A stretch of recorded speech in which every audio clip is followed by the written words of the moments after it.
नमस्कार, पद्मेश न्यूज में आज आपके साथ मैं कृष्णा संडे। सबसे पहले नजर आज की हेडलाइंस पर।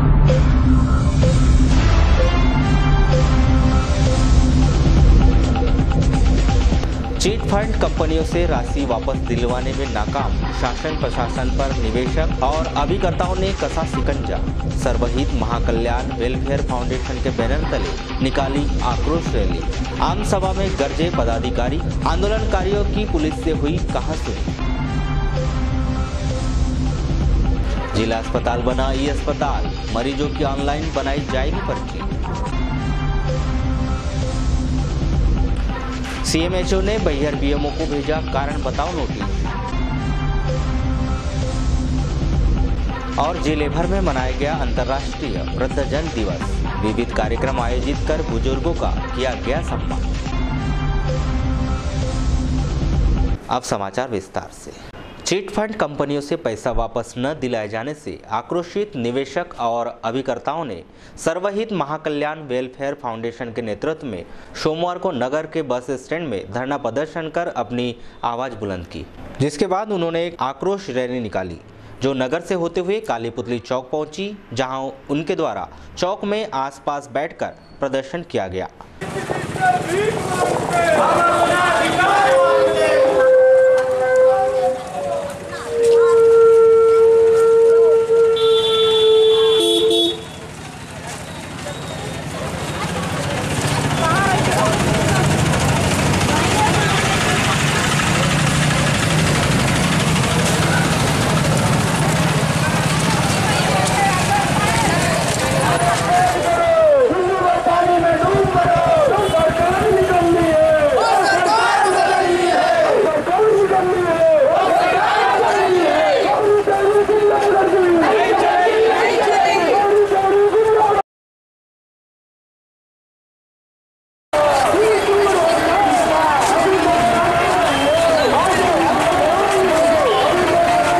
आवागमन व्यवस्था बनाने की मंशा से मौके पर पहुंची पुलिस के साथ आंदोलनकारियों की कहासुनी भी हुई। पुलिस को लाठीचार्ज करने दो, देखते हैं निकल। भैया तो बात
हमारा जी बात कर रहे हैं।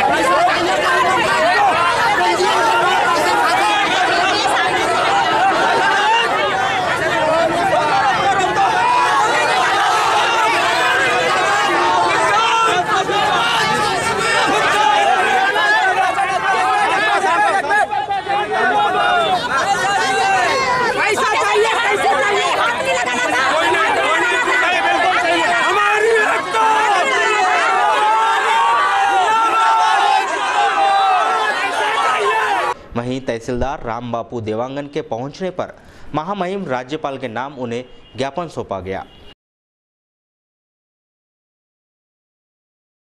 इस दौरान फाउंडेशन के जिला अध्यक्ष प्रेम मांद्रे सहित कांग्रेस पदाधिकारी भी मौजूद रहे। इस संदर्भ में कांग्रेस सेवा दल के अध्यक्ष श्री चतुर्मुता ने कहा कि मुख्यमंत्री शिवराज सिंह चौहान और कृषि मंत्री गौरीशंकर के संरक्षण में हमारी आवाज दबाई जा रही है। जिले में 35,000 कार्यकर्ताओं का 300 करोड़ रुपए चिट फंड कंपनियों के द्वारा जिले से बाहर ले जाया गया है। भाई हमारे द्वारा शांतिपूर्वक तरीके से परमिशन लेके कार्यक्रम आहूत किया जा रहा था। शिवराज सिंह और गौरीशंकर बिसेन के संरक्षण में ये जितने भी लोग हैं जो कार्रवाई कर रहे हैं उनको एक तरीके से दबाव बनाने के लिए कि जो भी इस आंदोलन को लीड करेगा उसके साथ कहीं ना कहीं दबाव बनाकर उस पर गुंडागर्दी चलाकर उनकी आवाज को दबाने की कोशिश की जा रही है। इसी तारतम्य में ये कार्रवाई की गई। आपको किसने मारा? ये सब इंस्पेक्टर रहकवार जी से तू मैं हुई और मैं बहस ही कर रहा था नॉर्मली। अभी आगामी कार्रवाई के हम पूरे लोग बैठ के डिसाइड करेंगे कि आगे कैसा करना है। आगामी 15 दिन के अंदर हम जेल भरो आंदोलन एक बड़ी स्केल में करने जा रहे हैं और हमारा जो पैसा है लगभग 35,000 कार्यकर्ता है और उनका लगभग 300 करोड़ रुपए के ऊपर का पैसा बालाघाट जिले का यहाँ से ले आके गुड़प कर दिया गया है। तो इसके लिए कृषि मंत्री मध्य प्रदेश और मुख्यमंत्री का भी संरक्षण है उन लोगों को। हमारा खुला आरोप है और इस आरोप के लिए हम लोग पूरी ताकत से 10,000 की संख्या में बालाघाट जेल भरो आंदोलन आगामी 15 दिवस के अंदर करने की चेतावनी देते हैं। वहीं फाउंडेशन के जिला अध्यक्ष श्री मांद्रे ने क्या कहा, आइए जानते हैं। सर 15-20 सालों से जो चिटफंड कंपनियां चल रही थी, इन कंपनियों को अचानक सेबी द्वारा बंद कर दिया गया है और जितने लोगों निवेशकों का पैसा जमा था वो अभी तक वापस नहीं किया गया। हम 2 साल से ज्ञापन के माध्यम से और आंदोलन के माध्यम से प्रशासन से अपनी मांग कर रहे हैं, लेकिन अभी तक प्रशासन ने हमारी किसी भी मांग को पूरा नहीं किया गया। इसी तारतम्य में आज 1/10/2018 दिनांक को हमने ये आंदोलन रखा हुआ था जिसमें हम शांतिपूर्ण तरीके से अपना कार्यक्रम करने जा रहे थे, लेकिन शासन प्रशासन द्वारा जो हमारे साथ दुर्व्यवहार किया गया है उस संबंध में अभी हमारा आंदोलन जो है अगर 15 दिन के भीतर हमारी मांगों को पूरा नहीं किया जाता तो यह आंदोलन और उग्र होगा और 10 से 15 हजार लोगों के संख्या के साथ में संगठन और कांग्रेस को जो समर्थन हमको प्राप्त है उसके साथ हम जेल भरो आंदोलन करेंगे। जिला अस्पताल अब ई-हॉस्पिटल हो गया है जहां मरीजों की पर्ची ऑनलाइन बनाई जाएगी। इसका कार्य आज से ही प्रारंभ कर दिया गया है। इस कार्य के लिए जिला अस्पताल में ओपीडी में 3 काउंटर, कैजुअलिटी में 1 और ट्रामा सेंटर में 1 काउंटर बनाया गया है। आपको बताएं कि अब तक मरीजों की जानकारी दस्तावेजों में दर्ज होती थी, लेकिन अब यहां जानकारी कंप्यूटर में फीड होगी।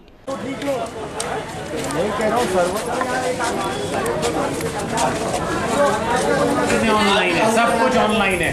कितने पैसे आए, कितनी ओपीडी कटी, सब कुछ इसमें अपने कर्मचारी बैठेंगे क्या? सब ठेकेदार के संस्था के कर्मचारी। चल चलो उधर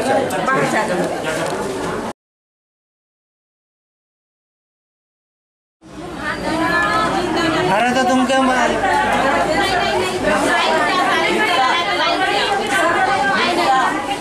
इस संदर्भ में सिविल सर्जन A.K. जैन ने क्या कहा, आइए जानते हैं। देखिए क्या हुआ है कि शासन के निर्देश थे कि सारे अस्पतालों को ई-हॉस्पिटल में कन्वर्ट करना है और सारी ओपीडी की पर्ची, आईपीडी की पर्ची कंप्यूटर के माध्यम से ऑनलाइन बनेगी। इसके लिए हमने पिछले 1-1.5 महीने पहले ट्रायल भी किया था, लेकिन निश्चित रूप से वो ट्रायल करने के बाद फिर हमने टेंडर किया और टेंडर करने के बाद हमने एजेंसी नियुक्त की और एजेंसी नियुक्त करने के बाद उनको आदेश जारी किया। तो आज 1 अक्टूबर से हम गो लाइव हो गए हैं पूरी तरह से। हमने 3 काउंटर इस कमरे में लगाए हैं, ओपीडी के समय में चलेंगे। 1 काउंटर हमने कैजुअलिटी में लगाया है और हमारे अनुभव में ये वाली बात बार बार आ रही थी कि जो महिलाओं का ट्रॉमा सेंटर है वो करीब 50 मीटर दूर है अस्पताल से, तो वहाँ से महिलाओं को पर्ची बनाने के लिए आने में बड़ी तकलीफ होती थी। तो ऐसी परिस्थितियों के लिए हमने एक व्यवस्था ये दी है कि हम 1 काउंटर मैटरनिटी विंग में भी डाल रहे हैं, तो वो 24 घंटे काउंटर खुला रहेगा ताकि हमारी गर्भवती माताओं को और महिलाओं को इधर आके स्लिप बनाना नहीं पड़ेगा। तो ये सारी व्यवस्थाएं हम प्रारंभ कर रहे हैं, सारी चीज़ें ऑनलाइन है, सारी चीज़ें पब्लिक डोमेन। बैयर के कंपाउंडर टोला निवासी युवक नदीम मोहम्मद की मौत के मामले में स्वास्थ्य विभाग के द्वारा बैयर अस्पताल के बीएमओ डॉक्टर कुमरे को कारण बताओ नोटिस जारी कर जवाब मांगा गया है। आपको बताएं कि नदीम की मौत 28 सितंबर की रात्रि में जिला अस्पताल में हुई थी। परिजनों के द्वारा चिकित्सक पर लापरवाही का आरोप लगाया गया था। इस संबंध में मुख्य चिकित्सा एवं स्वास्थ्य अधिकारी डॉक्टर मनोज पांडे द्वारा आवश्यक जानकारी दी गई। कंपाउंडर टोले का एक व्यक्ति की मौत हो गई थी, उसके भाई ने परिजनों डॉक्टर चिकित्सकों पर लापरवाही बरतने का आरोप लगाया था। इस मामले में क्या आपके जो पेपर में न्यूज आई थी उसके आधार पर हमने संबंधित चिकित्सकों को कारण बताओ नोटिस जारी किया है, उसका 7 दिन के अंदर जवाब मांगा है। सर अगर जवाब नहीं दे तो नहीं, जवाब देंगे, क्यों नहीं देंगे? सरकारी प्रोसीजर, जवाब तो देना पड़ेगा। अगर जवाब देंगे, जवाब कैसा है क्या है सबके बयान होंगे, उसके बाद में जवाब आएगा, उसको देख करके कुछ निष्कर्ष निकालेंगे। सर कितने लोगों को तलब किया है इसमें? नहीं, हमने केवल बीएमओ को दिया है कि इस प्रकार की लापरवाही हुई, इस संबंध में अपना पूरा विवरण प्रस्तुत करें। भरवेली थाना क्षेत्र अंतर्गत ग्राम सुरवाही में एक व्यक्ति शंकरलाल पांचे को कुछ लोगों ने मारपीट कर घायल कर दिया, जिसे उपचार के लिए जिला अस्पताल में भर्ती किया गया। जानकारी के मुताबिक शंकर से मारपीट गांव के ही राधो मानेश्वर ने इस बात पर की थी कि उसने झगड़े के दौरान बीच बचाव करने का प्रयास किया था। नगर के बाईपास रोड खुरसोड़ी से गर्रा के बीच नेशनल हाईवे विभाग के द्वारा मिट्टी सर्वेक्षण कार्य को लेकर किसानों को अपनी जमीन के अतिक्रमण में जाने का डर सता रहा है। सोमवार को खुरसोड़ी सहित आसपास के क्षेत्र के किसानों ने तहसील कार्यालय पहुंचकर तहसीलदार राम बापू देवांगन को मुख्यमंत्री के नाम एक ज्ञापन सौंपा। हमारे पास आ जाएगा, उस अलाइनमेंट के से अलग हटकर कोई रोड नहीं बनेगी और अलाइनमेंट में अगर आपकी जमीन जाएगी तो आपको उसको मुआवजा मिलेगा। जो का भी नया सर्कुलर आया उससे, तो उसमें कोई मतलब डरने भागने की जरूरत नहीं है। ठीक है, अलाइनमेंट बदलता, अलाइनमेंट जो आया वो उसी से बनेगा, ना हम बदल सकते हैं ना वो आधिकारिक कर्मचारी।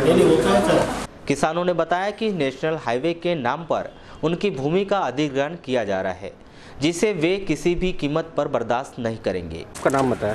भैया मैं सालिकराम लिल्लारे खुरसोड़ी से। जी बताइए।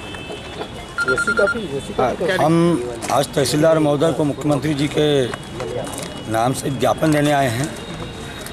ज्ञापन इसलिए दे रहे हैं, हम चाहते सरकार से मांग करें, सरकार जब चाहे जब हमारे साथ मनमानियाँ कर रही है।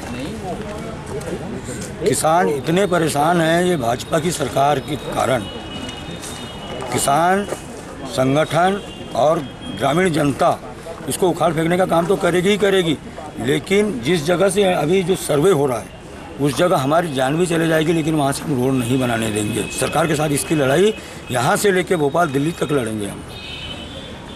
ऐसा क्या है जो मतलब सड़क नहीं बना? सर नहीं बनने देने से हमारे को कोई आपत्ति नहीं। हमारा एक साइड, चाहे वो रोड के साइड से अगर पूरी एक साइड से लेता है तो देने को हम तैयार है, चाहे वो पीछे भाग से अगर लेना चाहे एक साइड से तो देने को तैयार है, लेकिन हमारा बीच खेत से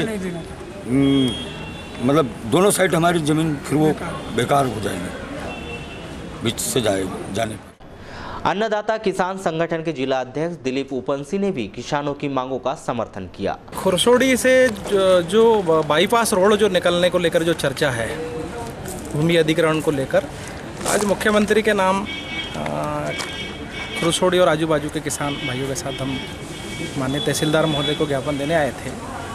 तो किसानों में यह भय बना हुआ है कि किसानों को बिना सूचना दिए, मतलब वहाँ पर मट्टी परीक्षण का कार्य चालू है, अभी क्या है उनका क्या माफ है, मतलब किस तरह का उन्होंने प्लान किया है, किसानों को कोई जानकारी में नहीं है। तो हमने माननीय तहसीलदार से बात की है, तो उन्होंने बोला है कि उनके पास जो है सारे डॉक्यूमेंट्स उपलब्ध हैं और वो सारे लोगों को मतलब ये सब उपलब्ध करा देंगे।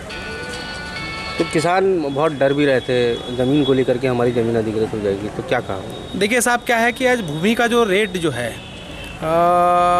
मतलब खुरसोड़ी की ज़मीन है, उनका रेट जो थोड़ा सा टाइट है, वहाँ महंगी ज़मीन है, और शासन के जो मापदंड जो होते हैं वो ज़मीन की जो है सही कीमत किसान को मिल नहीं पाती है। दूसरा उसमें क्या है कि जो छोटे किसान हैं, छोटे किसानों को तो बिल्कुल ही मरना हो जाएगा, क्योंकि उनके पास थोड़ी सी ज़मीन है। बड़े किसानों का तो जो भी है उनको वो जैसा भी अपना गुजारा कर लेंगे, लेकिन छोटे किसानों के साथ बहुत ही स्थिति ख़राब है, इसलिए वो ज़्यादा भय में है कि ये कहाँ से। क्या मांग को लेकर के यहाँ पर? नहीं, हम लोग ये चाह रहे हैं कि स्थिति स्पष्ट हो, और दूसरा अगर मान लो कि अगर शासन अगर चाहे तो जहाँ मतलब यानी किसान की ज़मीन कम से कम जाए, ऐसी ज़मीन का मतलब चयन करना चाहिए। इस मामले में तहसीलदार श्री देवांगन ने कहा कि मामले की जांच होगी और किसानों को उनकी जमीन का उचित दाम दिया जाएगा। कुछ किसान लोग आज आपके पास में ज्ञापन लेकर के आए थे भूमि अधिग्रहण के मामले में। सर क्या है मामला पूरा? जहाँ तक अभी मेरे संज्ञान में जो बात सामने आई है, इन किसानों की भूमि जहाँ पर है वहाँ से होकर अभी नेशनल हाईवे का जो बाईपास है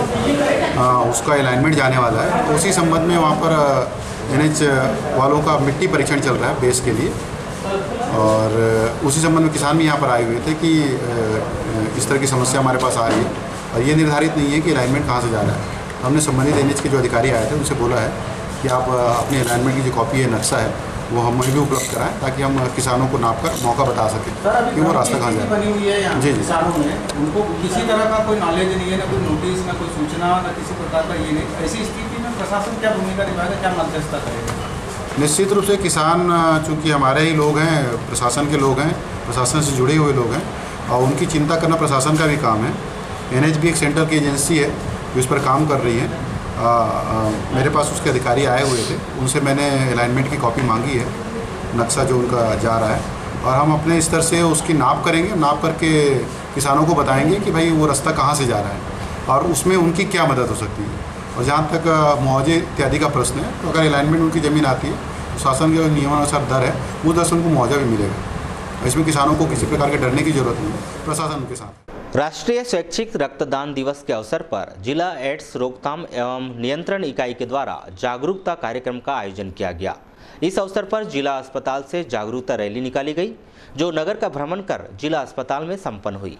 इसके पश्चात जिला अस्पताल में संगोष्ठी का आयोजन किया गया। रक्तदान एक फर्ज है, रक्तदान एक धर्म, रक्तदान एक फर्ज है, रक्तदान एक धर्म, रक्तदान है दोस्तों सबसे पावन कर्म, रक्तदान है दोस्तों सबसे पावन कर्म, रक्तदान सबसे बड़ा दान जो है एक पुण्य का काम, रक्तदान सबसे बड़ा दान जो है एक पुण्य का काम, रक्तदान कीजिए जीवन दान कीजिए, रक्तदान कीजिए जीवन दान कीजिए, रक्तदान कीजिए किसी को एक सम्मान कीजिए, रक्तदान कीजिए किसी को एक सम्मान कीजिए, करना है मानव सेवा, जिसमें प्रमुख तौर पर CHMO Manoj Pande, civil surgeon AK Jain सहित तमाम चिकित्सक स्टाफ मौजूद रहा। इस अवसर पर CHMO श्री पांडे और सिविल सर्जन के द्वारा अपने विचार व्यक्त किए गए। आज स्वैच्छिक रक्तदान दिवस है और जैसा कि आपको मालूम है, रक्तदान का मानव के जीवन में बहुत महत्वपूर्ण रोल होता है। इसलिए इस अवसर पर मैं आपके माध्यम से सभी से अपील करना चाहूँगा कि रक्तदान करना काफ़ी सुरक्षित है और रक्तदान अवश्य करें, ये किसी व्यक्ति की जान बचा सकता है। 1 अक्टूबर को विश्व रक्तदान दिवस मनाया जाता है और निश्चित रूप से ये एक मानवीय कार्य है और ये शायद दुनिया में पहला ऐसा दान है जिसमें कि आपको दान देने के बाद भी आपका कोई धन का खर्चा नहीं होता है ना। क्योंकि बाकी कोई भी अगर आप दान देते हैं, चाहे आहार दान दें आप, चाहे और भी कोई चीज़ देंगे, तो निश्चित रूप से आपका धन खर्च होगा। लेकिन ये एक ऐसा दान है जिसमें धन खर्च नहीं होता है। कोई भी स्वस्थ व्यक्ति जो 18 से 60 साल के बीच की आयु में है, उसको कोई प्रत्यक्ष में कोई रोग नहीं है, वो साल में 4 बार यानी कि हर 3 महीने में 1 बार रक्तदान कर सकता है। और मैं ये चाहता हूँ कि जो हमारे युवा साथी हैं वो इससे प्रेरणा लें और बराबर अपने समय पर आके रक्तदान करें। कुछ लोग चाहें तो अपने जन्मदिन पर, अपनी शादी की सालगिरह पर। वारासिवनी के लालबर्रा रोड पर एक अज्ञात वाहन की टक्कर से एक वृद्ध गंभीर रूप से घायल हो गया। घायल वृद्ध सुभाष जैन की जिला अस्पताल में मौत हो गई। प्राप्त जानकारी के अनुसार 30 सितंबर को सुभाष चंद अपने घर से रोड के तरफ टहलने निकले थे, तभी किसी अज्ञात वाहन ने उन्हें टक्कर मारकर फरार हो गया, जिसे उपचार के लिए वारासिवनी के अस्पताल ले जाया गया, जहां उपचार के दौरान उनकी मौत हो गई। क्या नाम सर आपका? मेरा संजय कुमार जैन। ये कौन थे आपके? पिताजी थे। क्या हुई थी? एक्सीडेंट हो गया रात में, ट्रक वाले ने या डंपर वाले ने मार दिया पीछे से। कितने बजे की बात है ये? 6:15 साढ़े 6 के बीच की बात है। कहाँ की बात है ये? लालबर्रा रोड गायत्री मंदिर के पास वारासिवनी। तो किसी ने देखा नहीं क्या? नहीं, अपन घर पे ही थे। तो ये कहाँ पड़े थे उस समय? रोड पे ही पड़े थे, रोड पे। फिर क्या हुआ फिर वहाँ? फिर कैसे जानकारी लगी फिर आपको? किसी ने हमको अवैध आदमी ने आके बताया कि यहाँ कोई पड़ा है और वो इंसान इनको पहचानता नहीं था, बाहर का व्यक्ति ने बताया। जब हम जाके देखे तो हमारे पिताजी थे। क्या एक्सपायर हो गए थे क्या? नहीं, जिंदा थे। हाँ, जिंदा थे। फिर क्या हुआ? फिर अस्पताल लाए हमने, इसमें डायल 100 में वारासिवनी में, वहाँ से रिफर की बालाघाट। फिर यहाँ कब एक्सपायर हुआ? यहाँ पे करीब 12:15 बजे रात में। भुवनेश्वर भगत। ये कैसी क्या घटना हुई थी? पता नहीं, रात में अपने को तहरीर मिली, उस पर 0 पे कायमी किए हैं। उसके बाद 0 पे कायमी करने के बाद अग्रिम जांच के लिए थाना वारासिवनी भेज दी जा रही है। क्या नाम था मृतक का? मृतक का नाम सुभाष चंद्र जैन। क्या बता रहे हैं उनके परिजन लोग? कैसे बता रहे थे कि सड़क दुर्घटना हुई थी, वारासिवनी में भर्ती किए थे, उसके बाद यहाँ रिफर पे आए थे, वही उपचार दौरान उसकी मृत्यु हो गई। परसवाड़ा विधानसभा क्षेत्र के अंतर्गत आने वाले शासकीय उच्चतर माध्यमिक शाला चांगोटोला में पदस्थ प्राचार्य वासुदेव झारिया के खिलाफ मध्य प्रदेश शिक्षक संघ के पदाधिकारियों के द्वारा धरना प्रदर्शन किया गया। नगर में रैली निकाली गई और प्राचार्य कार्यालय का घेराव किया गया। प्राचार्य श्री झारिया की कार्यप्रणाली की निंदा करते हुए जिला शिक्षा अधिकारी और जिला प्रशासन से तत्काल कार्रवाई करते हुए श्री झारिया को निलंबित किए जाने की मांग की गई। आपको बताएं कि चांगोटोला प्राचार्य अपनी अमर्यादित कार्यप्रणाली के चलते हमेशा विवादों में रहते हैं। और इस बाबत अनेक बार विभागीय अधिकारियों को शिकायतें प्रेषित की जा चुकी है, लेकिन अब तक कोई कार्यवाही न होने की दशा में मध्य प्रदेश शिक्षक संघ को मजबूरन आंदोलनात्मक कदम उठाना पड़ा है। आइए देखते हैं धरना प्रदर्शन का नजारा और सुनते हैं क्या कहते हैं मध्य प्रदेश शिक्षक संघ के पदाधिकारी। उनको डुबाए जा रही है, काम नहीं करना, शिक्षकों के प्रति काम नहीं करना, उनका वेतन नहीं निकालना या किसी के माध्यम से काम नहीं करवाना, इस प्रकार से ये लापरवाही प्राचार्य के द्वारा की जा रही है। प्राचार्य को कई बार मध्य प्रदेश शिक्षक संघ के द्वारा समझाया गया, उनसे निवेदन किया गया। मध्य प्रदेश शिक्षक संघ जिंदाबाद जिंदाबाद, मध्य प्रदेश शिक्षक संघ जिंदाबाद जिंदाबाद, वंदे मातरम वंदे मातरम। हम इसी परंपरा को लेकर के मध्य प्रदेश शिक्षक संघ अपनी रीति नीति और परंपरा के अनुसार धरना आंदोलन ये हमारा आखिरी अस्त्र रहता है, आखिरी शस्त्र रहता है। धरना प्रदर्शन करने की हमारी ऐसी कोई आदत नहीं है कि हम बात बात पर समय समय पर धरना प्रदर्शन करने के लिए मजबूर हो। उनके द्वारा सर्वप्रथम हमारे जो प्रांतीय सचिव है आदरणीय यादवकांत बिसेन जी, उनके द्वारा यहाँ के शिक्षकों की बात हुई और बात होने पर मैं राजेश मिश्रा, शिक्षक संघ तहसील अध्यक्ष बालाघाट। सर, एक दिवसीय धरना प्रदर्शन किया गया आपके संगठन में, क्या मकसद को लेकर किया? आज हमारी चांगू टोला के प्राचार्य के खिलाफ यह प्रदर्शन था। वहाँ के जो टीचर लोग हैं, शिक्षक, उनका 2014 से डीए का भुगतान, 6वें वेतनमान की किस्त और शिक्षकों के साथ अभद्र व्यवहार करना, इस कारण उनके खिलाफ हमारा आज एक दिन का धरना प्रदर्शन था। कब से परेशान थे? 2014 से वहाँ से जब से वो वहाँ आए हैं तब से वहाँ के शिक्षक परेशान थे, वहाँ के ग्रामीण परेशान है, वहाँ के बच्चे भी परेशान हैं उनसे। तो क्या चाहते हैं? हम ये चाहते हैं कि ऐसे प्राचार्य को तत्काल हटाया जाए, निलंबित किया जाए। तो कभी वरिष्ठ अधिकारियों को शिकायत की थी? बिल्कुल, हमने समय समय पे अपने वरिष्ठ अधिकारियों को हमने पत्र के माध्यम से दिया लिख के, फिर भी उन पर कोई कार्रवाई आज तक नहीं हुई। धरना प्रदर्शन करने का क्या मकसद था आपका? मतलब क्या? धरना प्रदर्शन से ये मकसद था कि हमारे जो अधिकारी है उनके जो अधिकारियों के तक ये बात जाए कि यहाँ के प्राचार्य काम नहीं करते और शिक्षकों के साथ अभद्र व्यवहार करते। लालबर्रा के सामुदायिक भवन में वृहत्ताकार प्राथमिक कृषि शाख समिति लालबर्रा की 61वीं वार्षिक आम सभा का आयोजन किया गया। इस कार्यक्रम में समिति के प्रशासक अनिल बब्बी शर्मा, जिला सहकारी बैंक के संचालक लाल सिंह देशमुख सहित सोसाइटी के तमाम पदाधिकारी मौजूद रहे। इस आम सभा में वित्तीय वर्ष 2017-18 में प्रस्तावित बजट के अनुरूप आय व्यय का ब्यौरा प्रस्तुत किया गया।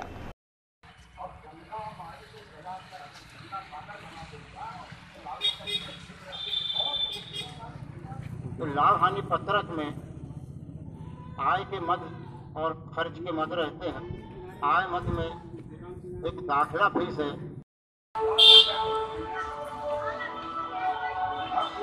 कॉन्टीजेंट खर्च है 53,302 रुपया और पदाधिकारी कर्मचारी भत्ता खर्च 14,350 रुपये। स्टेशनरी प्रिंटिंग खर्च 67,810 रुपया। कर्मचारी वेतन खर्च है 8,97,557 रुपये। डाक खर्च 160 रुपये। कार्यालय खर्च 28,581 रुपये। अमानत पर ब्याज दिया 9,70,000। ट्रैक्टर को जो खर्च हुआ है 73,625 रुपये। आम सभा खर्च 12,240 रुपये और खर्च है 15,500। गोदाम संपत्ति मूल्य ह्रास स्पर्श नहीं लगाया गया। जमीन स्टॉक का मूल्य ह्रास है 37,926 रुपये। अन्य खर्च 87 रुपये 14 पैसे का वर्ष में हुआ। लालबर्रा के ग्राम पंचायत खमरिया में ब्लॉक कांग्रेस कमेटी खमरिया अध्यक्ष राजेंद्र बघेल के नेतृत्व में बैठक कर शाम को खमरिया बाजार में आम सभा का आयोजन किया गया, जिसमें जिला कांग्रेस कमेटी के अध्यक्ष विश्वेश्वर भगत व अन्य पदाधिकारी मौजूद रहे। इस बैठक में पदाधिकारियों के द्वारा मंडल, सेक्टर और बूथ कमेटी के पदाधिकारी और कार्यकर्ताओं को संगठन मजबूत करने के लिए आवश्यक दिशा निर्देश दिए गए। वहीं किसानों के कर्ज माफी संबंधी पत्र किसानों से भरवाए गए। आम सभा में जिला कांग्रेस कमेटी के अध्यक्ष ने भाजपा की कड़े शब्दों में आलोचना की कि पूरे प्रदेश में क्या इस सरकार ने बीमा की राशि दी? नहीं दी, पूरे प्रदेश में नहीं दी। बस यहाँ पर जो है चंद भारतीय जनता पार्टी के लोगों को खुश करने के लिए इस क्षेत्र के मंत्री गौरी शंकर बिसेन ने मुंह देखा व्यवहार करके यह बीमा की राशि उनके वह व्यक्ति जब कहा करता था कि क्या मध्य प्रदेश में लालबर्रा के विश्राम गृह में मां सरस्वती महोत्सव समिति की बैठक आयोजित की गई, जिसमें आगामी सरस्वती महोत्सव को लेकर विचार विमर्श कर कार्यक्रम की रूपरेखा तैयार की गई।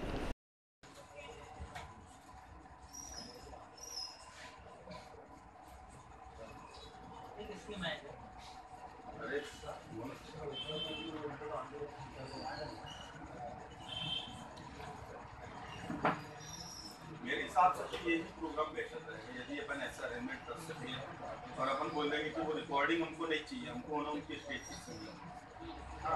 क्योंकि जैसे अभी भंडारा वाले ने जो अपने को प्रोग्राम भेजा अपन साथ मना कर दी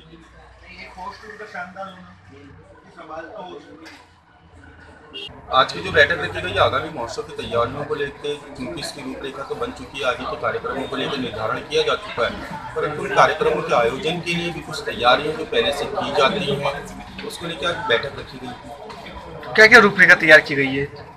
कार्यक्रमों की रूपरेखा चूँकि कई वर्षों से चलते आ रहा है कि क्षेत्र की प्रतिभाओं को आगे लाने के लिए प्लेटफॉर्म देना जो एक हमारा लक्ष्य सरस्वती महोत्सव का, उसी लक्ष्य को फिर आगे बढ़ाते हुए क्षेत्र की प्रतिभाओं को आगे लाने के लिए विभिन्न प्रकार की प्रतियोगिताएं और कार्यक्रम किए गए हैं, जिसमें हम उनको एक मौका दे सके और उनकी प्रतिभा को लोग देख सकें। कितने सालों से कार्यक्रम चालू है और अभी लगातार इस बार 26वां साल है सरस्वती महोत्सव का, जो अनवरत जारी है।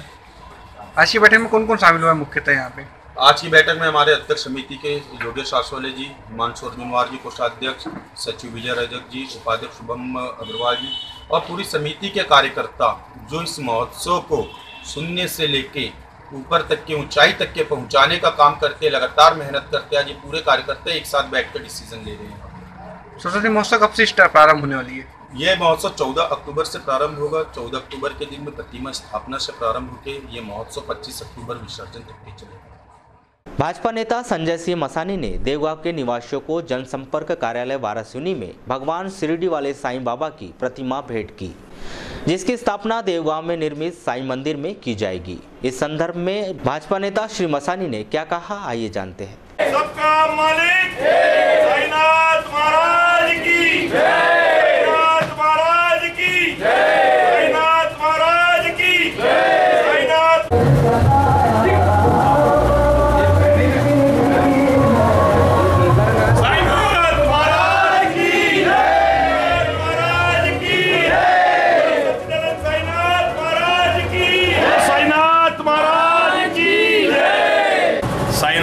तो जगत गुरु है, उन्हें जहाँ जाना होता है वहाँ वो अपना स्थान अपनी धरती खुद ही तय कर लेते हैं। और उन्होंने इस बार हमारे वारासिवनी खैलान जी की देवभूमि देवगांव को चुना है और देवगांव में एक विशाल मंदिर बनके समाज की तरफ से तैयार है। बाबा के लिए पल के फावड़े बिछाकर और पलकों की छाया में बाबा के आगमन के लिए समस्त देवगांव की जनता और समाज एकत्रित हुआ है। आज ये मूर्ति बाबा की यहाँ से निवास से रवाना हो रही है और देवगांव में उस मूर्ति का पूजन होगा, स्थापना होंगी और पूजन होगा। ये मूर्ति को अपने कहाँ से बुलाया गया है? ये तो साक्षात परमात्मा ने इसका निमित्त मुझे बनाया है और मैं धन्य समझता हूँ अपने आप को कि समाज में रहते हुए ऐसे कार्यों के लिए भगवान ने मुझे निमित्त बनाया। तो ये मूर्ति हमने जयपुर से मंगाई है और सबका साथ और सबको साथ में लेके सबका आशीर्वाद साईं बाबा को दिलाने के लिए। वारासिवनी क्षेत्र अंतर्गत ग्राम डोंगरिया में सड़क हादसे में एक व्यक्ति घायल हो गया। घायल व्यक्ति लखन सिंह पुसाम भरवेली निवासी को जिला अस्पताल में भर्ती किया गया है। जानकारी के मुताबिक लखन सिंह खाना खाने के बाद रोड की तरफ घूमने निकला था, तभी अज्ञात मोटरसाइकिल ने उसे टक्कर मार दी। जिसे 108 एम्बुलेंस की मदद से जिला अस्पताल में भर्ती कराया गया।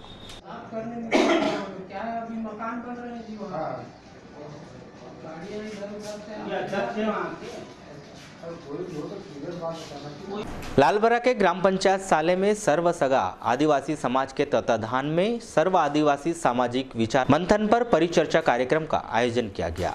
इस कार्यक्रम में मुख्य अतिथि के तौर पर जनपद अध्यक्ष श्रीमती किरण मरावी, मध्य प्रदेश आदिवासी विकास परिषद अध्यक्ष SK वल्के सहित अन्य पदाधिकारी मौजूद रहे। इस कार्यक्रम में अतिथियों के द्वारा अपने विचार व्यक्त किए गए। इस अवसर पर शासकीय माध्यमिक विद्यालय टेंगनी के बच्चों के द्वारा झांकियों के साथ मनमोहक प्रस्तुतियां दी गई। वहीं अन्य सांस्कृतिक कार्यक्रमों का भी आयोजन किया गया।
जनपद अध्यक्ष किरण मरावी जी का चावल से टीका करेंगे।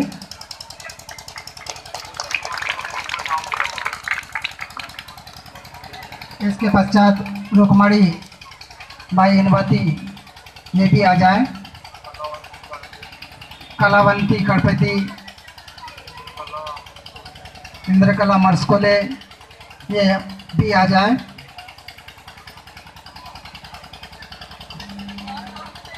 बिना इसी प्रकार चालू रहेगी और मैं उसके बाद आर्य लोग आए, आर्यों के साथ युद्ध हुआ। दो युद्ध हुए हैं और मेरे यहाँ जितने भी जो बुद्धिजीवी लिखे पढ़े लोग हैं, मैंने तो उतना पढ़ा लिखा नहीं, पहली दूसरी पढ़ा हूँ, मैं ज़्यादा पढ़ाई नहीं किया हूँ, लेकिन जितने भी जो बुद्धिजीवी लोगों को मैं ये कहना चाह रहा हूँ कि जितना जो देव शब्द जो लगाते हैं वो बिल्कुल आज के बाद देव शब्द ना लगा।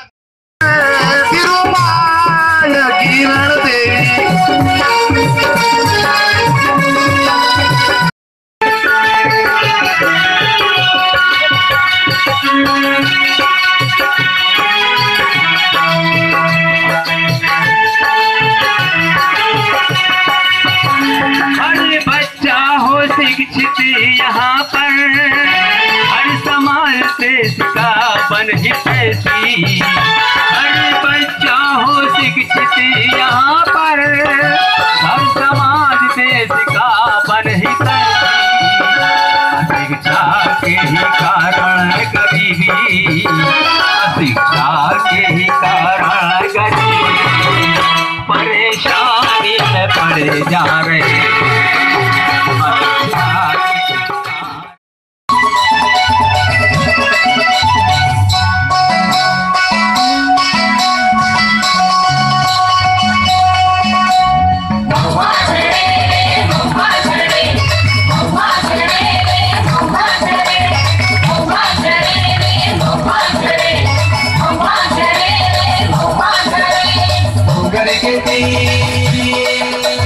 लगे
देव दरबार लगा, जाकर महादेव ने देव दरबार लगा, जाकर महादेव ने देव दरबार लगा। आज लालबर्रा क्षेत्र में सामाजिक संगठनों के लिए समाज में जो बहुत सी कुरीतियाँ फैली हुई है, शिक्षा, व्यवसाय, रोजगार को लेके बहुत से सामाजिक बातें जो बाहर फैली जा रही हैं, ऐसी महत्वपूर्ण विषयों को लेके यहाँ सामाजिक चिंतन का कार्यक्रम रखा। कहाँ से लोग आए इस समय? यहाँ पे सालेही ग्राम पंचायत में यहाँ कार्यक्रम का आयोजन किया गया है, जिसमें चिचगांव से, नवे गांव से और लालबर्रा तक के क्षेत्र के जितने आसपास के गांव जो सामाजिक बंधुओं से लगे हुए हैं, वहाँ से अधिक संख्या में यहाँ उपस्थित हैं। और कौन कौन से मुख्यतः कार्यक्रम किए जा रहे हैं यहाँ पे? यहाँ पे सांस्कृतिक कार्यक्रमों के साथ साथ गोंडी गीतों का भी कार्यक्रम रात तक के समय के लिए आयोजित किया गया है। लालबर्रा में जो रखा गया है, यह जो कार्यक्रम है सर्व आदिवासी सामाजिक विचार मंथन के एक विस्तृत परिचर्चा कार्यक्रम रखा गया। तो कहाँ से लोग आए यहाँ पे? यहाँ पे जो है पूरे ब्लॉक लालबर्रा ब्लॉक के लोग आए हुए हैं, जितना वनांचल क्षेत्र है, आदिवासी क्षेत्र है और लालबर्रा जितना ब्लॉक पड़ता है, वहाँ हमारा सगा समाज आया हुआ है। अच्छा, कौन कौन से कार्यक्रम हो रहे हैं उसके अलावा? यहाँ पे जो कार्यक्रम है आज एक सामाजिक स्तर पर जो विचार मंथन का कार्यक्रम रखा गया है, जिसमें जो विषय रखे हैं हमने, सर्वप्रथम है शिक्षा, दूसरा है व्यवसाय, तीसरा है बेरोजगारी, चौथा है आरक्षण और अन्य बिंदुओं पर विस्तृत चर्चा का कार्यक्रम मंथन के रूप में रखा गया। पानी की मांग को लेकर पिपरिया के आसपास के किसानों ने सोमवार को अन्नदाता किसान संगठन के नेतृत्व में जिला प्रशासन को एक ज्ञापन सौंपा। किसानों ने बताया कि उन्हें खेतों की सिंचाई के लिए पानी नहीं मिल पा रहा है। वहीं संगठन के केंद्रीय अध्यक्ष मुरली मनोहर श्रीवास्तव ने प्रशासन से मांग की है कि किसानों को पानी की व्यवस्था शीघ्र कराई जाए। अब ये ढूटी दाई तट नहर से जो सिंचाई बारासिवनी खैरलाई क्षेत्र में होती है वो बराबर नहीं हो रही है, जबकि नियम है कि ट्रेल से सिंचाई होना चाहिए। मैं इस विभाग में अधिकारी रहा हूँ और बीच बीच में रोक करके पानी लास्ट में पहले पहुँचा जाता है और बाद में ऊपर वालों दिया जाता है। यहाँ उल्टा हो रहा है, कायदी के ऊपर वाले इतना एरिया सबको पानी मिल रहा है और नीचे वालों को नहीं मिल रहा है, जबकि रोटेशन में भी पानी देते हैं तो 15-15 दिन का पानी मिलना चाहिए। 15 दिन का पानी ना देगा 10-10 दिन का रोटेशन बनाए जब तक टेल तक पानी पहुंचता है, क्योंकि 17 कायदी से लेकर लास्ट टेल जो है 17 किलोमीटर से 20 किलोमीटर दूरी है। जब तक पानी पहुंचता है जब तक यहाँ बंद कर देते हैं, पानी किसान को मिल नहीं पा रहा। इस समस्या को माननीय कलेक्टर महोदय से निवेदन किया गया है कि आप हमें 15 दिन का कम से कम रोटेशन दें और 15 दिन में टेल तक पानी पहुँचे। इसलिए वहीं किसानों ने 15 दिनों के भीतर मांग पूरी न होने पर प्रशासन को उग्र आंदोलन की चेतावनी दी है। हम लोग नहर की समस्या, पानी की जो समस्या है नहर में, उसको लेके कलेक्टर साहब को ज्ञापन सौंपने आए थे। इसके पहले भी सारे अधिकारियों को बोल के हुआ, ज्ञापन दे के हुआ, लेकिन अभी तक कोई उचित कार्रवाई नहीं हुई और हमारे किसानों के टेल तक पानी पहुंच नहीं पा रहा है, जिसकी वजह से ज्ञापन लेके हम लोग कलेक्टर साहब के पास आए। इसके पहले हमने अपने सब इंजीनियर से पहले मांग किया, उसके बाद में एसडीओ साहब को बोला, ई साहब को बोले, एसी साहब से चर्चा हुई। इन लोगों ने हमारी डिमांड पूरी नहीं किया और टेल तक पानी पहुंचाने में असमर्थ रहे। इस वजह से हम लोग संगठन के माध्यम से, अन्नदाता किसान संगठन के माध्यम से उसके बैनर तले, साहब ने तो बोले कि व्यवस्था बना के देते हैं, कल तक व्यवस्था बनाते, देखते कल तक अगर व्यवस्था नहीं बनेगी तो किसान उग्र आंदोलन कर रहे हैं। पिछले महीने की जिले भर में वृद्धजन दिवस विभिन्न कार्यक्रमों का आयोजन कर मनाया गया। अंतर्राष्ट्रीय वृद्धजन दिवस के अवसर पर नगरपालिका बालाघाट द्वारा एक कार्यक्रम का आयोजन कर उपस्थित वृद्धजनों का शाल और श्रीफल देकर माल्यार्पण कर सम्मान भी किया गया। वहीं उपस्थित अतिथिगणों ने अपने उद्बोधन में कहा कि वृद्धजन दिवस के रूप में मनाए जाने वाले इस कार्यक्रम को पर्व के रूप में मनाया जाना चाहिए, ताकि उनके आशीर्वाद और उनके सानिध्य में समाज में और अच्छे कार्य करने की प्रेरणा मिल सके।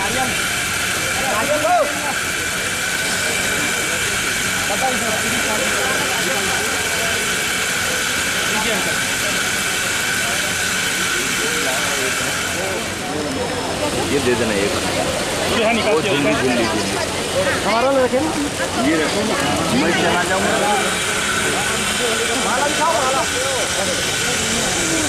कार्यक्रम को नगर पालिका कर रही है और इससे एक आभास होता है कि वरिष्ठ जनों का जो सम्मान हम करते हैं और जिसके वो अधिकारी हैं। हमेशा परिवार में जो मुखिया होता है, मुखिया का हमेशा सम्मान, माँ बाप का सम्मान हम करें। कई बार आजकल थोड़ा सा इस बात का विचार भी करना पड़ता है कि जिस प्रकार का वातावरण अब होने जा रहा है, उस वातावरण में थोड़ा परिवर्तन सा आता जा रहा है। मैं एक व्हाट्सएप की बात है, एक छोटी सी कहानी में कल ही पढ़ रहा था।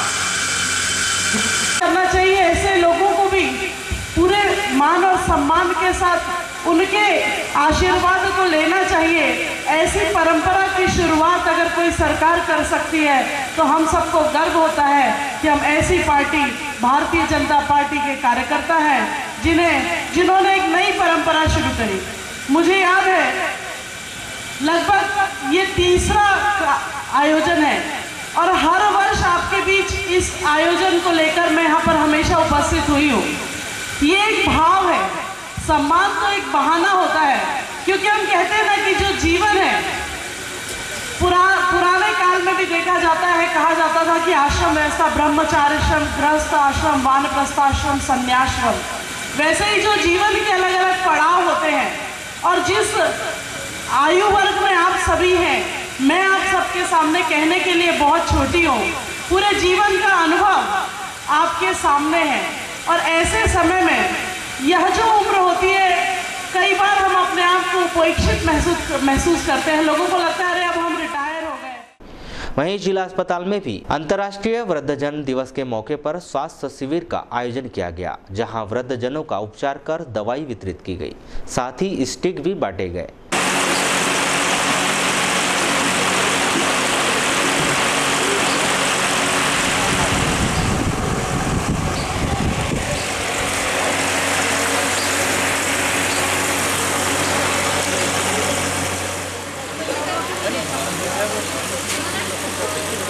अगर दे देते हैं ना तो फिर आदमी की धीरे धीरे हैबिट बन जाती है।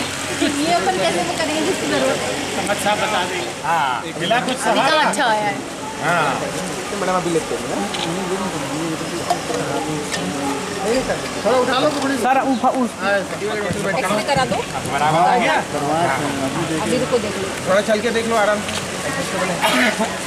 ऐसे रहिए, आप उधर रहिए ना, हम लोग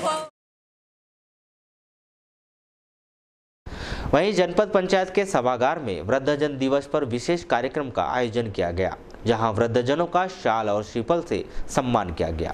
आज बड़ा अच्छा महसूस हो रहा है कि मेरी तो भी युवा अवस्था में हूँ। मेरे को अभी एहसास हुआ बैठे बैठे कि जो वृद्धजन हमारे बैठे हुए हैं, एक दिमाग में एक बात आई कि मैं किस उम्र का होऊंगा तो मैं कैसे बीतूंगा। हाँ, मेरी भी कुछ यादें बचपन की सामने आएगी, मुझे कैसे लगेगा, यानी ये सब चीज़ें आज मुझे महसूस हुई। तो हमारा आज एक प्रयास था, वृद्धजनों की अभी क्या है, बुढ़ापा आ गया है, तो बहुत सारी निगेटिव फीलिंग आती रहती है, कई रिश्ते बिछड़ जाते हैं, टूट जाते हैं। छाया में हम लोग यहाँ पर पल बढ़ रहे हैं। आप हम सबके मार्गदर्शक बुजुर्ग लोग, ये हम लोगों ने एक प्रयास किया यहाँ कि आप लोगों की पुरानी दिनचर्या, जैसे मैं काका जी से बोल रहा था कि काका जी आप जागपुर के स्कूल में जाते थे, मैं देखा था, एक मैं आपको छेड़ रहा था, उस समय तक पैदा ही नहीं हुए थे हम, क्या पर मैं छेड़ रहा था कि आपको मैं देखा था कि आपको स्कूल में जा रहे थे तो उस समय आप उपद्रव करते थे। तो ये बात सही है कि आजकल पाश्चात्य संस्कृति आ गई है अब, और पाश्चात्य संस्कृति में सबसे पहले आया टीवी और टीवी के बाद आ गया मोबाइल। इस मोबाइल के युग में सब लोग अपना अपना मोबाइल लेकर बैठते हैं। अगर कोई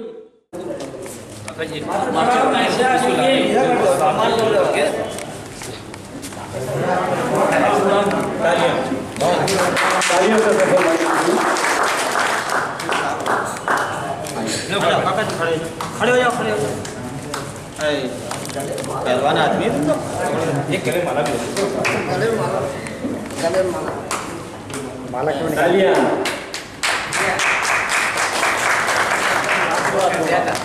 बारासिवनी जनपद पंचायत में वृद्धजन दिवस पर विविध कार्यक्रमों का आयोजन किया गया। इस अवसर पर सिविल अस्पताल में मुख्यमंत्री स्वास्थ्य सेवा शिविर का आयोजन किया गया। वहीं नगर पालिका बारासिवनी में भी कार्यक्रम आयोजित कर बुजुर्गों का शाल और श्रीफल देकर सम्मान किया गया। हमेशा सेवा करना चाहिए, जैसे हम अपने बच्चों हाँ ना सारे जी क्यों तो सभी लोगों के लिए है ना जितना अरे भैया फोटो को अच्छे से ले जाना चाहिए अपने कार्यक्रम में भी वो बोलेंगे सबके लिए है ना।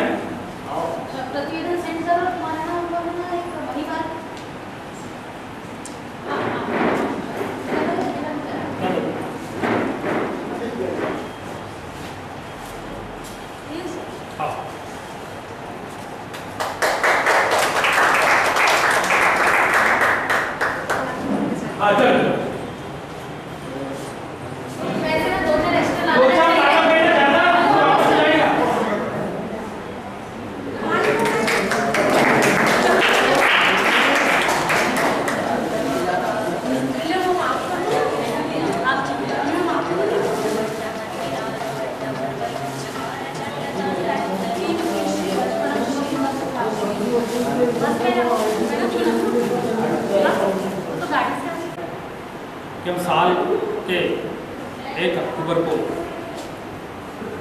जो भी हमारे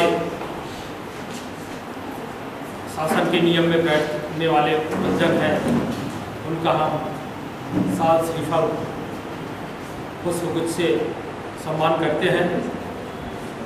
यह एक अच्छी पहल है, एक अच्छी सोच है।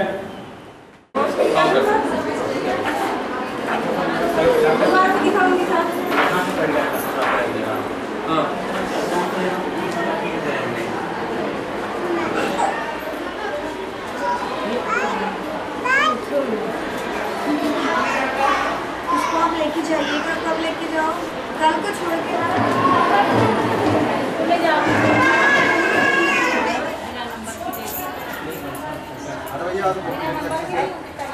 ये तो बता रहे 5-6 है। वृद्धजन दिवस के अवसर पर आज हम जितने भी वरिष्ठ नागरिक हैं हमारे शहर के, उनके शहर के और आसपास के क्षेत्र के, उनका जो परीक्षण किया गया, आवश्यकता अनुसार उनकी खून की जाँच, एक्सरा, सोनोग्राफी और उपचार, बाकी उपचार किए गए।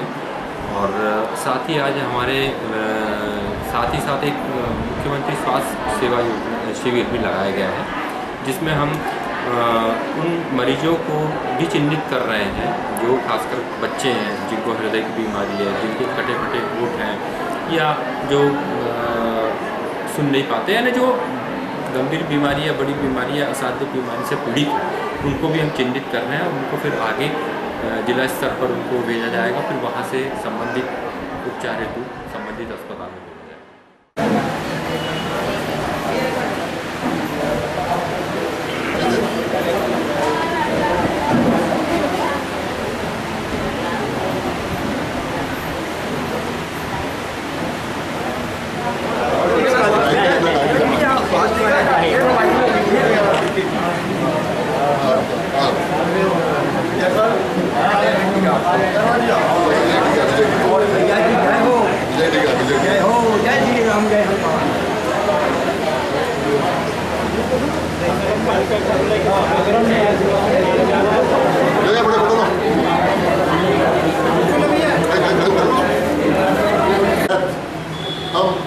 पिछले बार हमने सभी को बुलाया था, नगर के लोगों को, तो इस बार हमने देखी कि वो लोग, वो अधिकारी कर्मचारी जिनने अपने जीवन का महत्वपूर्ण समय नगर पालिका में दिया और हमारे शहर की सेवा में दिया, आज हमने उनका सम्मान करना चाहा।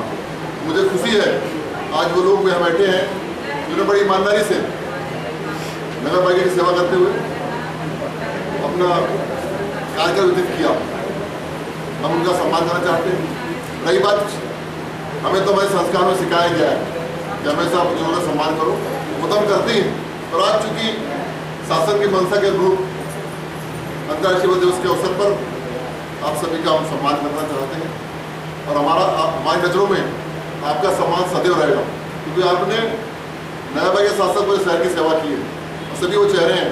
मुझे अच्छा लगा कई दिन बाद, कई सालों बाद सभी एक साथ बैठे हैं। कुछ दिन पहले हमने हमारे इंदुगल जी का विदाई समारोह रखा था। मुझे बड़ा अफसोस है कि बहुत जल्दी हमारे बीच से चले गए।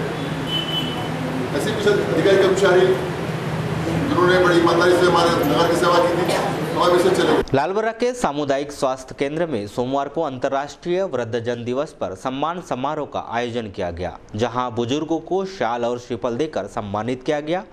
इस कार्यक्रम के पश्चात स्वास्थ्य केंद्र में वृद्धजनों के लिए निःशुल्क जांच शिविर का आयोजन किया गया। कार्यक्रम में प्रमुख तौर पर जिला पंचायत अध्यक्ष रेखा बिसेन सहित अन्य पदाधिकारी मौजूद रहे।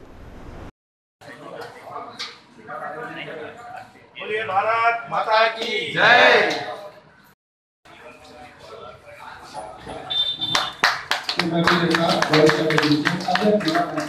और श्रीफल प्रदान कर जोरदार तालियां माता जी को शाल को बढ़ाकर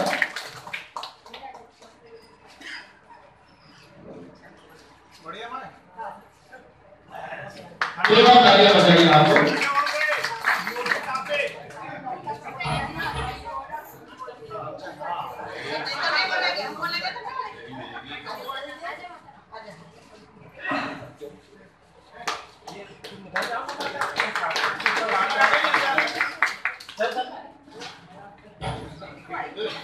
पुष्पहार पहनाकर शाल उड़ाकर श्रीफल भेंट कर सम्मान किया जा रहा है।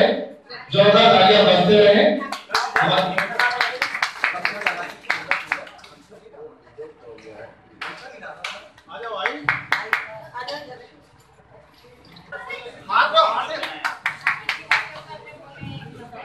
जोरदार तालियां बजाइए। जिला नगर के अध्यक्ष श्रीमती रेखा बिसेन द्वारा बुजुर्गों का सम्मान फिर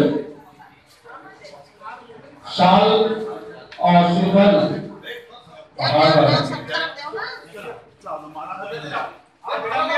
अभी आपने सुना अंतरराष्ट्रीय वृद्ध दिवस, क्योंकि देखिए हर किसी का एक दिवस तय किया हुआ है। जैसे 8 मार्च को महिला दिवस, वृद्ध दिवस, ऐसे बहुत सारे अलग अलग एक दिन निश्चित किया हुआ है और उसी आधार पर 1 अक्टूबर को वृद्ध दिवस तय किया है। लेकिन ये बहुत दिन से निश्चित है, लेकिन इसके ऊपर कोई अमल नहीं किया जाता था। यदि वृद्ध दिवस है तो वृद्ध जनों के लिए क्या किया जाए, ये इसके ऊपर कभी चिंता नहीं की थी।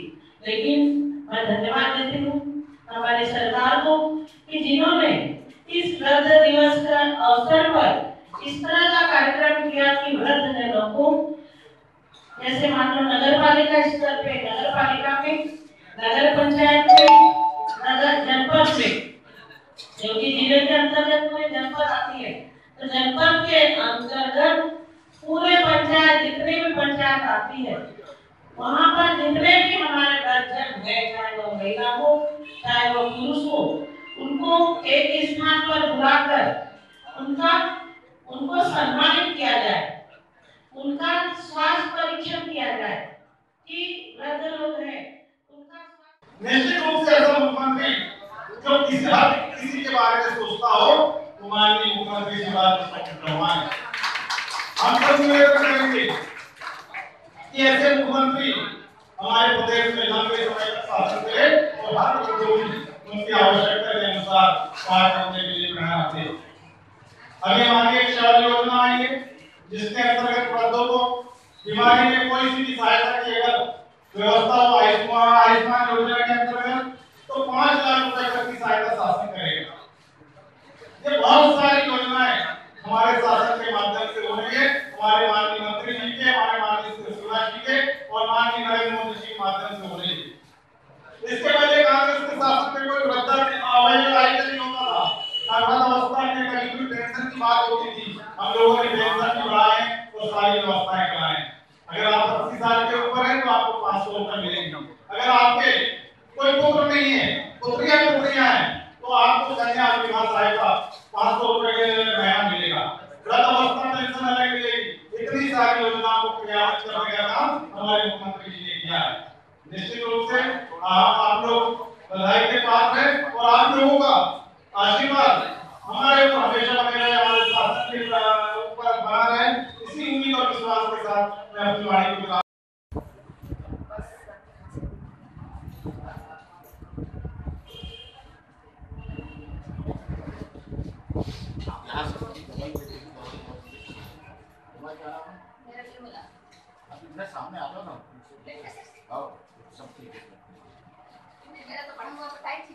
150/80 विकल्प रहता है। लालबर्रा आज मेरे द्वारा जितने वृद्धजन इस इलाके के जमा हुए हैं उन सबका स्वास्थ्य परीक्षण किया जा रहा है। सर कितने लोग जमा हुए मिनी वृद्धजन में? ये 60 लोग जमा हो गए, तो सभी वृद्ध महिलाओं का स्वास्थ्य परीक्षण किया गया, जिसमें उनका ब्लड प्रेशर देखा गया, शुगर देखा गया, और जो भी उनको शारीरिक कॉम्प्लिकेशन, किसी को खुजली, किसी को बुखार है, किसी को जोड़ों में दर्द है, ये सामान्य कॉम्प्लिकेशनों के अलावा जो भी भारी लग रहा है, चाहे किसी को कैंसर तो नहीं, ये सब परीक्षण निरीक्षण किया गया है। और परीक्षण निरीक्षण के उपरांत आज ही इसका प्रायोजक जो है जनपद पंचायत लालबर्रा का वो वहाँ मुख्य कार्यपालन अधिकारी है, उनके द्वारा जितने भी वृद्धजन जमा होंगे इनको साल दिया जाएगा, श्रीफल दिया जाएगा, और जिसकी उम्र 100 साल से ऊपर होगी उसको 1000 रुपये का। वारासोनी के सब्जी बाजार क्षेत्र में सोमवार को नगरपालिका प्रशासन के द्वारा अवैध रूप से किए गए अतिक्रमण को हटाने की कार्रवाई की गई, जिसके कारण सब्जी खरीदने वालों को खासा परेशानियों का सामना करना पड़ा। वहीं नगरपालिका की इस कार्रवाई को लेकर सब्जी विक्रेताओं ने नगरपालिका पर भेदभाव का आरोप लगाया। वहीं सफाई जमादार प्रभारी राजकुमार सेंद्रे का कहना है कि सब्जी बाजार क्षेत्र को व्यवस्थित करने के लिए यह कार्रवाई की गई है।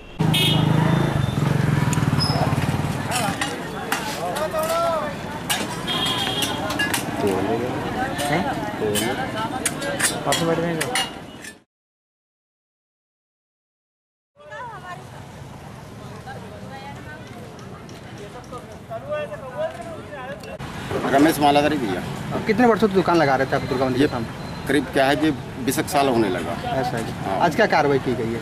आज कार्रवाई वही है कि जिसमें क्या है कि विक्की पटेल के पास में हम लोग गए थे। हाँ। विक्की पटेल ने बोला कि बोले ये बाउंड्री के पास की जो दुकानें हैं, 2-4 दुकानें, तो क्या है कि उनको तो कोई आपत्ति नहीं है। जो हम लोग बोले क्या है कि फल वाले और क्या है कि जो इधर से अंदर से बाहर गए हैं उधर सब्जी वाले, तो उन लोगों को क्या है कि अंदर किया जाए। जैसे आपकी दुकान यहाँ से हटा दिया गया तो किस तरह से प्रभाव पड़ेगा आपको व्यापार को? वो प्रभाव ऐसा पड़ेगा भैया, क्या है कि धंधा पानी उधर होता नहीं, क्या है कि शाम को इधर फिर लाओ, उठा पटक में साला पूरा माल बर्बाद होता है, दलालों का पैसा बढ़ता है। नहीं, इसी धंधे के ऊपर आपका पूरा परिवार का पालन पोषण होता है? हाँ जी, इसी धंधे के ऊपर में क्या है कि पूरा परिवार का पालन पोषण होता है। 10-11 परिवार हैं। ये जितनी रोड मार्केट के अंदर जाती है वो रोड को सब क्लियर करा रहे हैं। उस रोड में जो भी सब्जी वाले आ रहे सबको उठा करके का धर्मेंद्र टाकीज के सामने जो मैदान है वहाँ शिफ्ट कर रहे हैं। तो कितनी दुकानों को अब तक यहाँ से हटा दिया? कम से कम 200-250 दुकान। सब्जी मार्केट के अंदर भी ऐसे अव्यवस्थित तरीके से दुकानें लगती है जिससे कि आवागमन बाधित होता है, तो उसके लिए क्या किया जाए? उनको भी उनको समझा करके का उनके जो सब्जी वगैरह के टोकने रहते हैं वो सब उठा करके का ऊपर रख रहे और रास्ता क्लियर कर रहे हैं। और नहीं करते तो फिर क्या नहीं करेंगे, कैसे नहीं, सब कुछ समझाई। जैसे जिन दुकानों को अपने हटाएं अभी, तो फिर उन कहाँ व्यवस्थित करें उनको? धर्मेंद्र टाकीज के सामने वाले मैदान में और जैसे वो अंदर साइड चलेगा तो प्रकाश की व्यवस्था क्या है? प्रकाश की व्यवस्था चारों तरफ माइक लगा दिए, क्या हेलोजन लाइट लगा दी है, और एक बड़ा लाइट का काम चालू है जो नवरात्र के पहले चालू हो जाएगा। किस प्रकार का विरोध प्रदर्शन भी रहा होगा इसमें? विरोध प्रदर्शन यही कि भैया सब्जी वाले कहते हैं उनको भी उठाओ, हमको भी उठा रहे हो, तो ऐसा चल रहा है। उनका कहना आ रहा है कि भेदभाव किया जा रहा है। हाँ, तो क्या लगता है आपको? भेदभाव नहीं किया जा रहा है। उनका कहना है कि जैसे हमको उठाए तो बीच वाली लाइन है चावड़ी के पास की, उसको उठाओ ताकि मार्केट के अंदर आने के लिए जगह हो। लालबर्रा के ग्राम मौसमी की महिला नाननबाई हनवत की आग से झुलसने से जिला अस्पताल में मौत हो गई। जानकारी के मुताबिक 1 अक्टूबर को नाननबाई घर में अकेली थी। उनके पति खेत गए हुए थे, तभी नाननबाई अचानक आग की चपेट में आने से बुरी तरह से झुलस गई, जिसे तत्काल लालबर्रा के अस्पताल ले जाया गया, जहां से उसे जिला अस्पताल रेफर किया गया, जिसकी जिला अस्पताल में उपचार के दौरान मौत हो गई।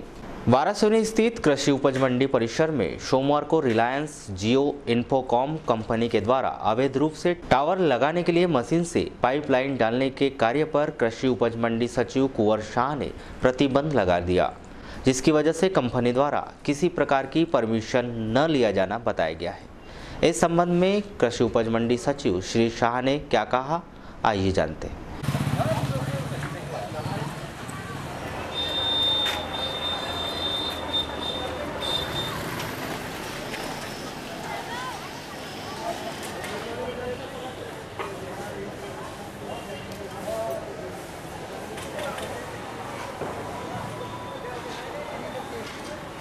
सर, मंडी परिसर में आज रिलायंस जियो के द्वारा पाइपलाइन का काम किया जा रहा था कि आपने अनुमति दी उसको? नहीं, यहाँ इस कार्यालय से कोई परमिशन नहीं दिया गया, इसको हमने बंद करा दिया है। तो उन्होंने कुछ दस्तावेज दिखाया मुझे आपको? नहीं, कोई दस्तावेज प्रस्तुत नहीं किया गया है। नहीं, नगर पालिका की परमिशन है उनका? वो हमें नहीं दिखाया गया है और वो लागू नहीं होगा, क्योंकि ये मंडी समिति अलग संस्था है, ये शासकीय भूमि है। तो सर, ये अभी जो पाइपलाइन का जो खनन किया जा रहा था, ये मंडी परिसर की जमीन में किया जा रहा था? हाँ, मंडी समिति के जमीन में, भूमि में किया जा रहा है। अवैध रूप से? अवैध रूप से। सर, अभी क्या कार्रवाई की गई सर? प्रतिबंध लगा दिए हैं, अभी काम रुक गया है और वरिष्ठ अधिकारियों को सूचना भी दी। चलते चलते एक नज़र आज की हेडलाइंस पर एक बार फिर।